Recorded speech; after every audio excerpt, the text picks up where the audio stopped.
Pemirsa, Koordinator PPKM Darurat Luhut Binsar Panjaitan menyatakan kondisi pandemi COVID-19 di Jakarta saat ini sudah mulai menunjukkan tanda-tanda membaik seiring dengan program vaksinasi yang dijalankan. Ia menyatakan kurva penularan virus corona harian di Jakarta kini sudah tidak lagi melonjak dan sudah cenderung melandai.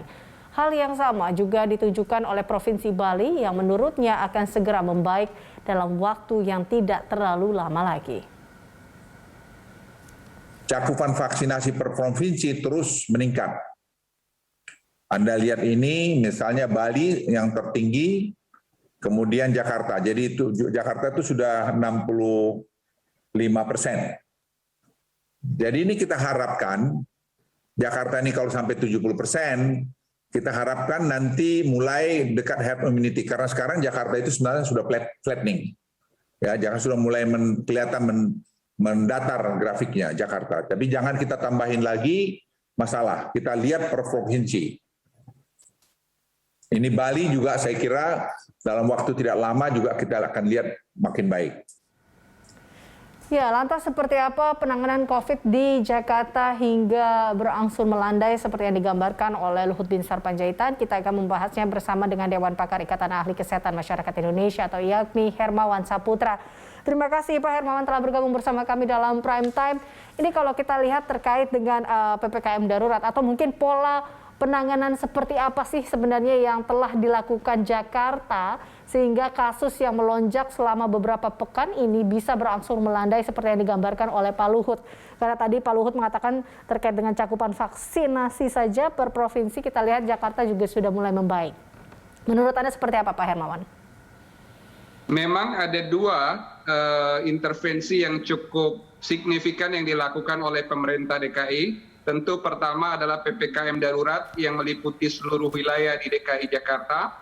Pak Gubernur maupun Wakil Gubernur sudah menyampaikan bahwa DKI Jakarta secara leadership tata kelola menganggap bahwa seluruh daerah di DKI Jakarta adalah zona merah. Sehingga karena zona merah maka diberlakukan PPKM hampir seluruh wilayah di DKI Jakarta. Ini upaya real dalam membatasi mobilitas. Yang kedua memang optimalisasi cakupan vaksin. Ini juga gencar dilakukan. Maka kita melihat sentra-sentra pelayanan vaksinasi baik oleh pemerintah daerah maupun pemerintah pusat juga mengalami peningkatan. Namun demikian, Mbak Elisa, ini semua masih indikator yang sifatnya indikator proksi namanya. Indikator yang sifatnya makro yang tidak langsung berkaitan dengan angka-angka epidemiologi. Secara statistik epidemiologi kasus itu masih cukup tinggi, baik insidensi harian maupun prevalensi dalam satu periode. Nah tentu kalau indikator pengendalian kasus dalam terminologi statistik atau epidemiologi itu memenuhi beberapa kriteria. Mulai dari pelandaian bahkan penurunan yang secara gradual, konsisten selama 14 hari berturut-turut dari angka insidensi atau kejadian harian maupun angka positivity rate dan juga mortality rate dan replikasi harian kasus. Ini menjadi indikator yang kesemua indikator epidemiologi sesungguhnya belum terkendali. Mungkin kendali manajemen iya, kendali layanan mulai ada perbaikan sedikit. Karena indikator layanan itu dari output dan outcome-nya adalah angka okupansi rumah sakit, kemudian berkaitan dengan kesakitan dan kematian selama perawatan di rumah sakit. Ini masih cukup tinggi. Jadi kesimpulan kita dari yang disampaikan oleh pemerintah, mungkin dalam hal tata kelola jauh lebih baik, kendali manajerial iya, tapi kendali kasus dan kendali layanannya masih belum dikatakan terkendali, boleh jadi mengarah pada perbaikan. Iya, kita membutuhkan waktu 1 minggu untuk memastikan secara epidemiologis apakah PPKM, apakah program vaksinasi ini efektif dalam pengendalian COVID di Ibu Kota Jakarta. Mbak Elisa. Ya, itu yang Anda katakan juga cukup menarik terkait dengan okupansi rumah sakit, Pak Hermawan, bahwa karena kita lihat meski melandai tapi nyatanya kondisi rumah sakit masih juga penuh ini, di mana kita lihat okupansi bed occupancy rate juga sudah mulai tinggi seperti itu. Nah, ini bagaimana tentunya apa yang harus dilakukan terkait dengan penanganan di rumah sakit ataupun yang saat ini juga banyak menelan korban adalah yang menjalani isoman. Dalam upaya penyelidikan epidemiologi kan ada 3 tahapan. Biasanya diawali dengan testing, kemudian tracing, kemudian treatment. Jadi dites, ditelusur, dirawat. Nah sekarang dalam suasana over capacity di rumah sakit, dibalik. 3T itu mulai dari treatment, tracing, baru testing.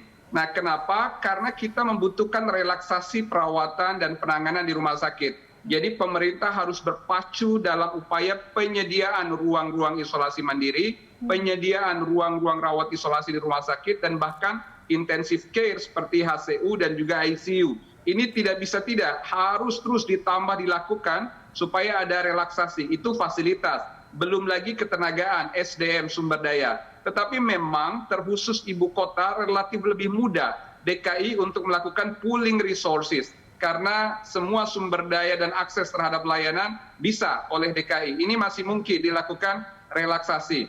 Hanya saja Mbak Elisa, ini yang menjadi tantangan ke depan ini pada tracing dan testing. Tracing dan testing dengan kasus aktif secara nasional lebih dari 400.000, di DKI lebih dari 100.000 misalnya, ini mengharuskan kita 5 kali lipat testing secara ideal paling tidak ya.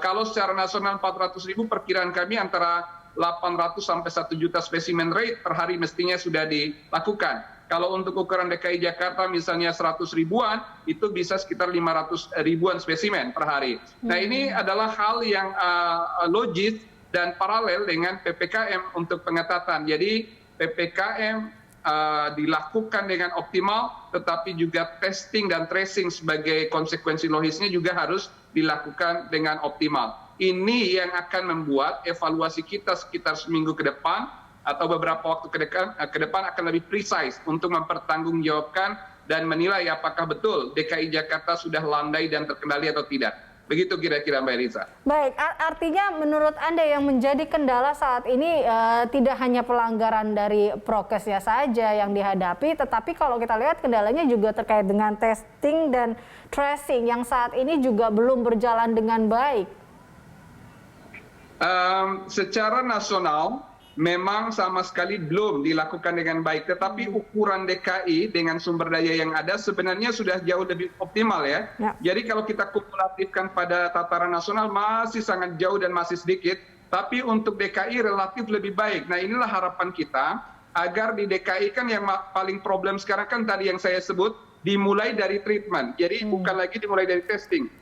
Biasanya testing, tracing, baru treatment. Sekarang treatment, tracing, baru testing. Maka relaksasi dan peningkatan kapasitas rumah sakit itu dulu yang menjadi prioritas, sembari melakukan active case finding, menelusur dari kontak rujukan yang di rumah sakit, dan dilakukan testing dengan masif. Dan ini yang harus terus dioptimalkan oleh DKI, walaupun relatif bekerja keras pemerintah DKI juga kami pantau.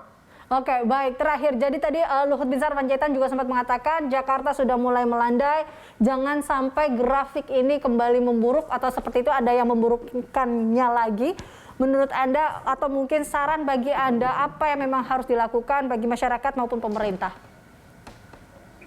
DKI ini kan daerah urban ya, jadi bukan saja orang yang tinggal dan menetap di DKI, tetapi dari support cities yang ada di sekitarnya. Maka itu harapan kita harus konsisten apa yang dilakukan oleh pemerintah sebagai upaya testing, tracing, dan treatment, tapi juga ada peran masyarakat dalam bentuk 5M dan pembatasan.